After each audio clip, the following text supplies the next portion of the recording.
Eu agradeço muito. Boa tarde a todos, amigos e amigas. A Ana me pegou um pouco de surpresa com esse convite. Eu estou me sentindo um pouco fora do meu elemento. Meu nome é Gustavo Porto de Mello, eu sou professor de astronomia da UFRJ. E me interesso pelas questões ligadas à astronomia e vida, origem da vida, astrobiologia, possibilidades de vida no universo, desde que os dinossauros dominavam a Terra. Eu me considero um caso muito raro na psiquiatria, porque eu sabia exatamente o que eu queria estudar quando eu tinha 16 anos de idade. Eu sabia que eu queria fazer astronomia ligada às estrelas que poderiam ter planetas habitáveis, ligada à origem da vida, ligada à astrobiologia, numa época em que Star Wars não tinha saído no cinema, a trilogia original, para quem tem alguma memória. E eu sou professor da UFRJ já há 25 anos, e sempre me preocupei com as conexões. Embora eu esteja aqui como um astrônomo, um físico basicamente, eu sempre me preocupei com todas as conexões, porque tinha de uma maneira inconsciente, até talvez ingênua, que essas conexões são o que torna a nossa abordagem, a nossa curiosidade, o nosso deslumbre com o universo uma coisa interessante. Então não é a física, a química, ou a mitologia, ou a psicologia.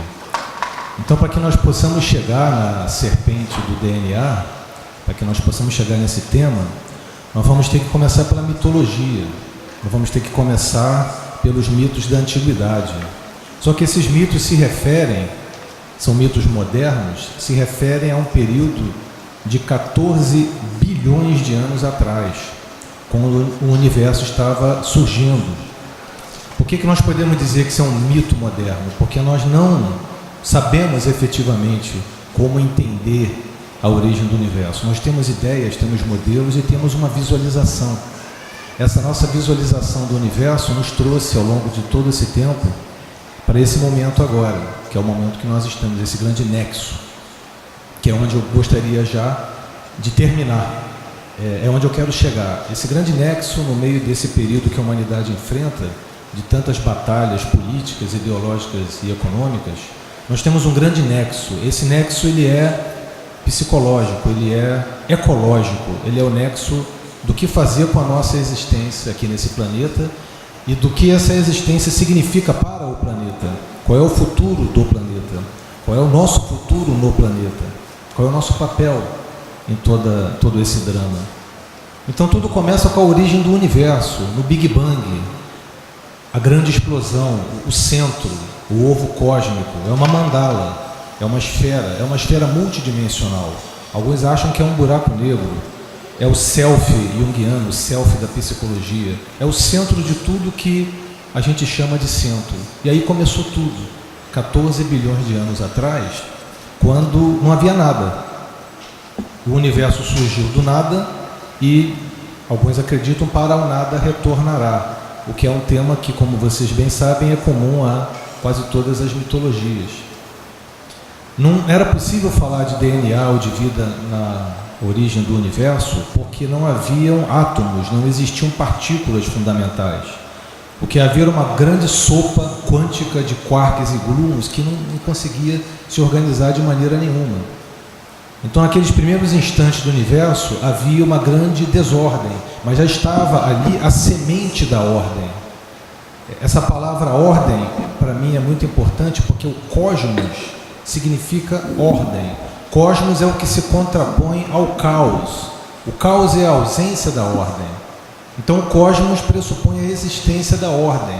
Nós não estaríamos aqui se não houvesse ordem, capacidade de organização, que dá sentido às coisas, embora nós, na nossa psicologia, saibamos que nós damos sentido. O universo não precisa nascer com um sentido. Nós atribuímos um sentido a ele.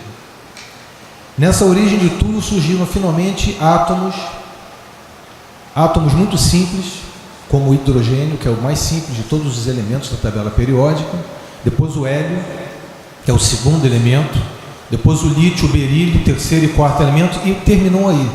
Todos os outros átomos da tabela periódica que nós estudamos na 8ª série, ou no 9º ano, como se diz modernamente, eles não existiam. Não existia a nossa galáxia, não existia o Sol, a Terra não estava nem na imaginação. Não existiam os átomos capazes de construir galáxias, estrelas e planetas. O que dirá vida? Esses átomos simplesmente não existiam. Eles estavam se criando a partir de coisas muito simples, através de ordem. Essas ordens são as leis físicas fundamentais da natureza. E é interessante pensar nessas leis porque nós, no Ocidente, que basicamente é a cultura de quase todos, não todos, mas quase todos os presentes aqui, nós somos obcecados com uma ideia psicológica da unicidade. Nós nos sentimos incomodados com a duplicidade ou a multiplicidade. Nós queremos unificar, juntar coisas. Albert Einstein passou a vida inteira dele tentando juntar as interações fundamentais, o que ele não conseguiu, mas ele morreu acreditando que essa deveria ser a grande meta da física, aí que a física deveria chegar. Talvez a visão mais correta não seja essa, seja uma visão um pouco mais oriental, talvez uma visão de Shiva, como criador e destruidor de mundos, porque as mesmas leis físicas que criaram o universo o destruirão no longo prazo. E aí nós temos uma verdade também que é budista, que é a impermanência absoluta. Nada é permanente, nada existe para sempre.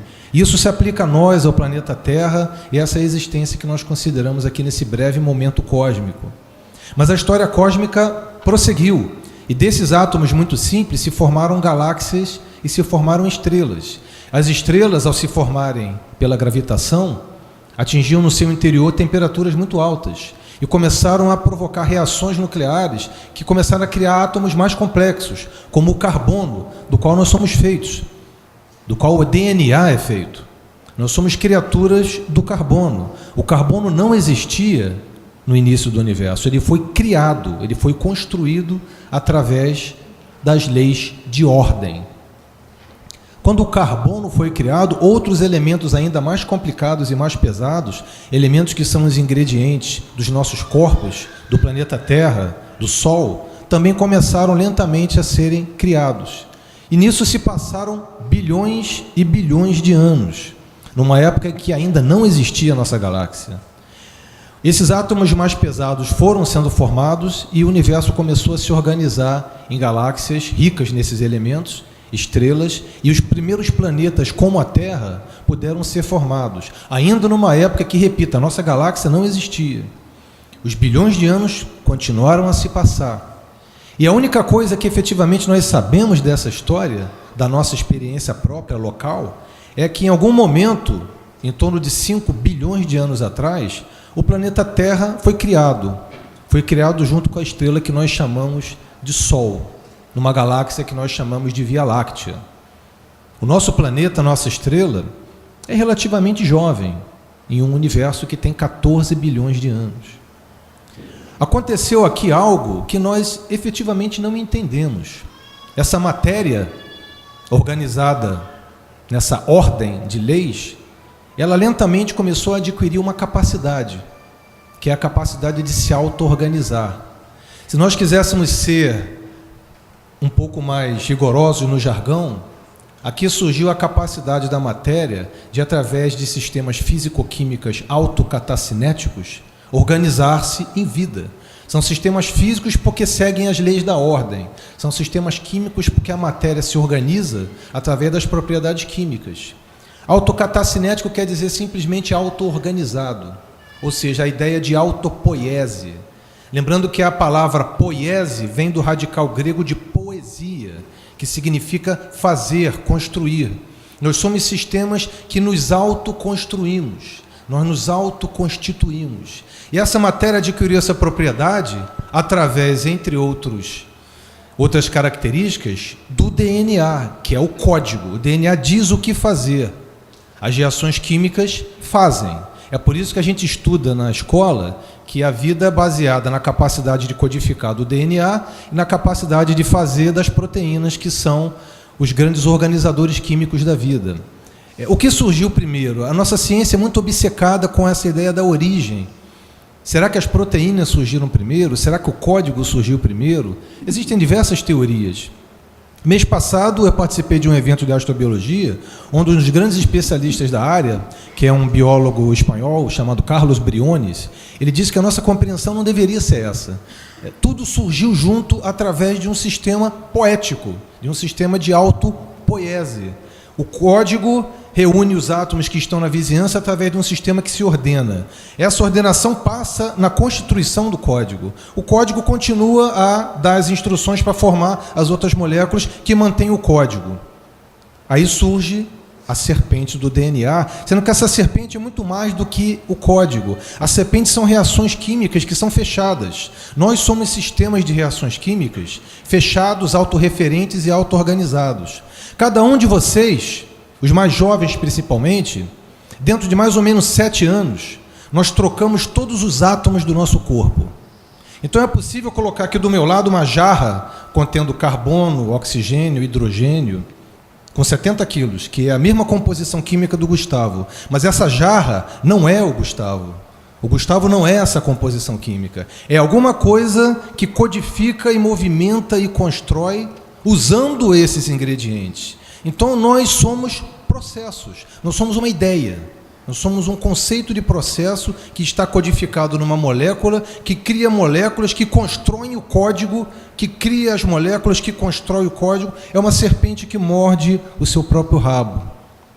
Então, essa serpente cósmica começou há muitos bilhões de anos, mas a única experiência que nós temos é essa experiência aqui local, de um sistema que se auto-organiza. Eu, desde a adolescência, me perguntava sobre a definição de vida. Como que nós vamos definir vida? Eu era muito cartesiano, ainda sou um pouco, mas sou menos do que quando eu tinha 17 anos. E nós queremos definir esse fenômeno, que é o fenômeno mais complicado, poderoso e belo que a gente conhece no universo. E nós não conseguimos, nós fracassamos miseravelmente em usar a física para definir vida. A vida escapa a essas definições, porque ela obedece, obviamente, a essas leis, mas ela está num nível de ordem que é superior. E talvez a gente simplesmente não devesse ficar se perguntando o que é vida. A vida não precisa de definição. A vida é esse processo de auto-organização que anima esses átomos e essas moléculas, e que, por alguma razão, surgiu aqui. E que ao longo desses bilhões de anos nos trouxe até esse ponto, esse momento aqui no Jardim Botânico. Um processo que durou bilhões de anos, desde as primeiras moléculas que se organizaram e conseguiram, pateticamente, no meio da desordem, manter brevemente aquela ordem. E essa capacidade de manter a ordem foi aumentando com o tempo, até gerarem organismos como nós, que temos uma alta capacidade de, ao longo de anos, nos organizarmos. Daqui a 7 anos, todos os átomos do meu corpo terão sido trocados.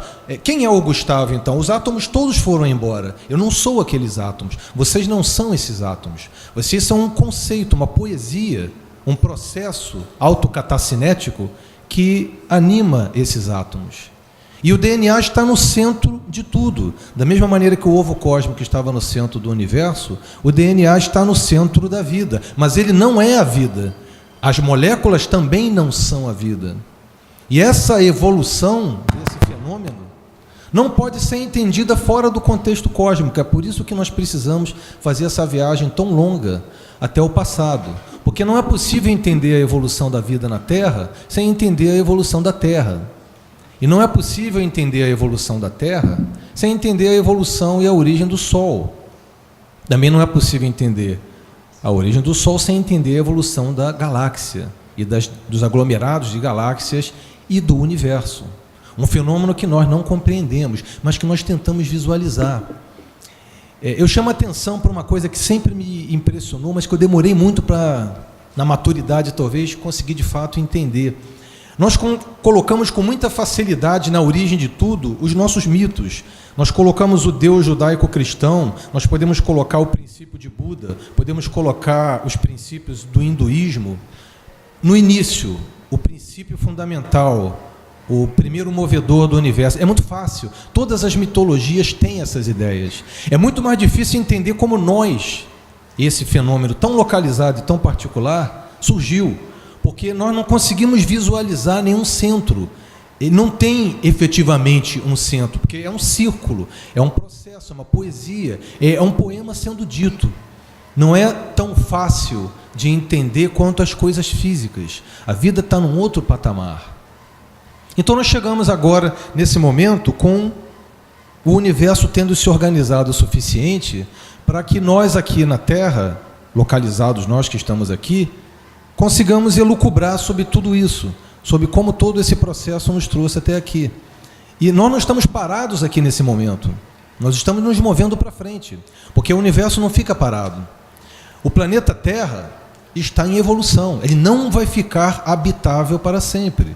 O Sol, daqui a alguns bilhões de anos, vai se transformar numa gigante vermelha, numa estrela 200 vezes mais luminosa do que o Sol atual, 100 vezes maior, ele vai engolir os planetas. E nós encontramos Shiva novamente. Shiva dá com uma mão e destrói com a outra mão.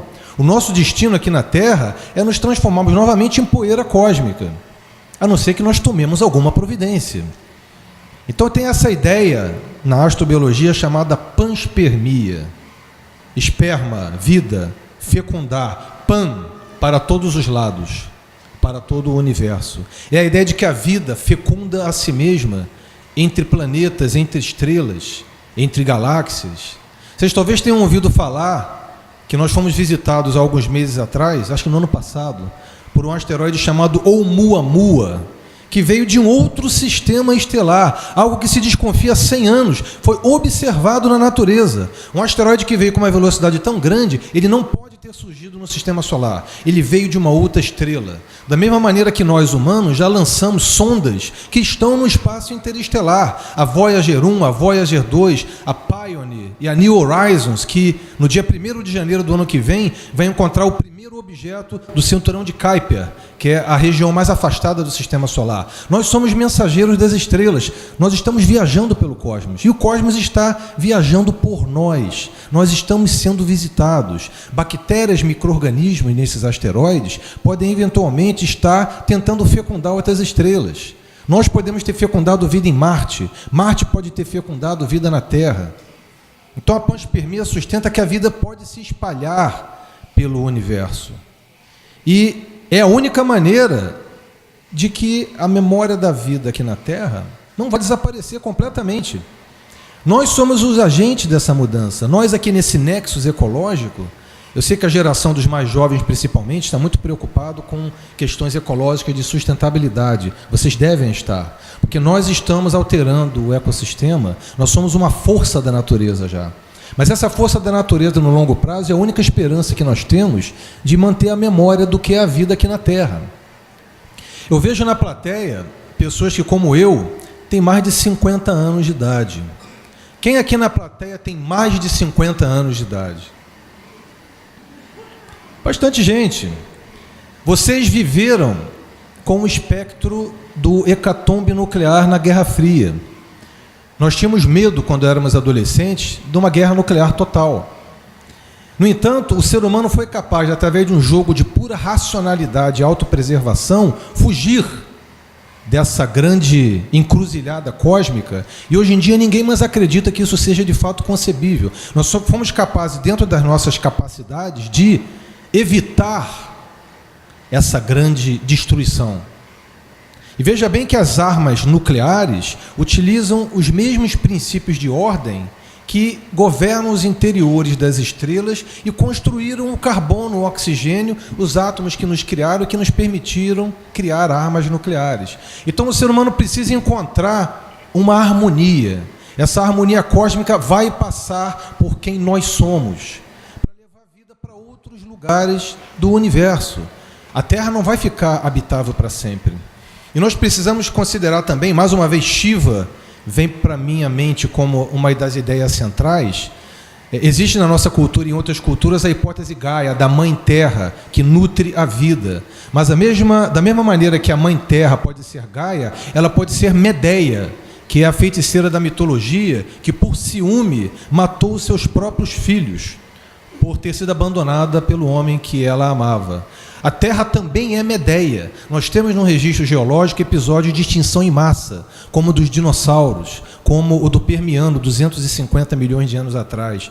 Esses episódios, pelo menos em parte, foram produzidos por catástrofes ecológicas de origem geofísica. Bolhas de magma vêm do interior da Terra e promovem vulcanismo em grande escala. Esse vulcanismo torna a atmosfera da Terra anóxica, provocou as maiores crises da nossa biosfera, quase extinguindo a vida. Isso pode acontecer de novo. Nós vivemos num lugar extremamente perigoso, num universo que é ao mesmo tempo Shiva, eu te dou a vida, e Shiva, eu tiro a sua vida, o criador e destruidor de mundos. O Sol vai evoluir e se transformar numa gigante vermelha, a Terra vai perder os oceanos e a atmosfera, e nós vamos ter que sair daqui. Marte é talvez uma rota de escape. Existem planetas potencialmente habitáveis em Próxima Centauri, talvez as outras estrelas próximas. E eu encontrei, depois de décadas, aquilo que eu queria estudar quando eu tinha 17 anos, por ter ido trabalhar com as estrelas parecidas com o Sol, que nós chamamos de gêmeas solares. Existem várias gêmeas solares no raio de cerca de dezenas de anos-luz da Terra. Nós precisamos encobrir uma maneira de irmos colonizar esses planetas. Precisamos sair daqui. Lembrando que, mesmo que fujamos para outros sistemas, esses sistemas também um dia se tornarão inabitáveis. As suas estrelas irão evoluir, os seus planetas irão evoluir. Gaia e Medeia, sempre Shiva. Nunca estamos seguros, sempre estamos em movimento. Isso é poesia, isso é autopoese. O universo se organizando através de suas próprias leis de ordem e gerando consciência, inteligência cognitiva, a nossa capacidade de compreender esse ciclo que nós estamos perturbando, mas que também, hoje em dia, é nossa responsabilidade legarmos para o futuro. Os modelos mais pessimistas em geofísica sugerem que a Terra vai ficar inabitável daqui a 300 milhões de anos. Pode parecer muito tempo, mas isso quer dizer que 90% da habitabilidade da Terra já se cumpriu. A Terra é um produto na prateleira do supermercado, onde 90% do prazo de validade já se cumpriu. Você compraria um produto na prateleira do supermercado, onde o prazo de validade vai vencer na semana seguinte? Provavelmente não. E a Terra possivelmente está exatamente nessa situação. Esses ciclos, eles estão se cumprindo. Nós somos recém-chegados aqui. A duração média de uma espécie na Terra é de 1 milhão de anos.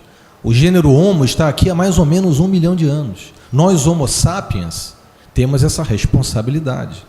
O que vamos fazer daqui para frente? Já pensando em fazer o fechamento do que eu queria trazer para vocês, eu vou me reportar ao Yuval Harari, que escreveu recentemente um livro que está sendo bastante considerado, que é o Sapiens, uma breve história da humanidade, e que teve como segmento Homo Deus, uma breve história do amanhã, onde o Harari coloca algumas dessas questões que eu levantei. O que o ser humano fará com esse grande poder de compreensão da natureza, esse grande poder cosmológico, tecnológico? Nós vamos criar imortalidade? Nós vamos criar um novo paraíso ecológico na Terra? Ou nós vamos abandonar todas essas ideias e nos transformaremos em inteligências incorpóreas, inteligências cibernéticas, que simplesmente levarão a memória de tudo que a Terra foi, levarão a memória do que nós sabemos, do que nós compreendemos, daquilo que nós nos tornamos nesse grande ciclo cósmico para o futuro do universo. Então não sabemos quanto tempo o universo tem. Podem ser centenas de bilhões, trilhões de anos. Nós sabemos do nosso aqui e do nosso agora. Então, com a nossa inteligência, nós criamos essa compreensão e agora nos perguntamos o que fazer com ela. Modificação do meio ambiente, injetando CO2 na atmosfera, o clima vai mudar. O clima está mudando.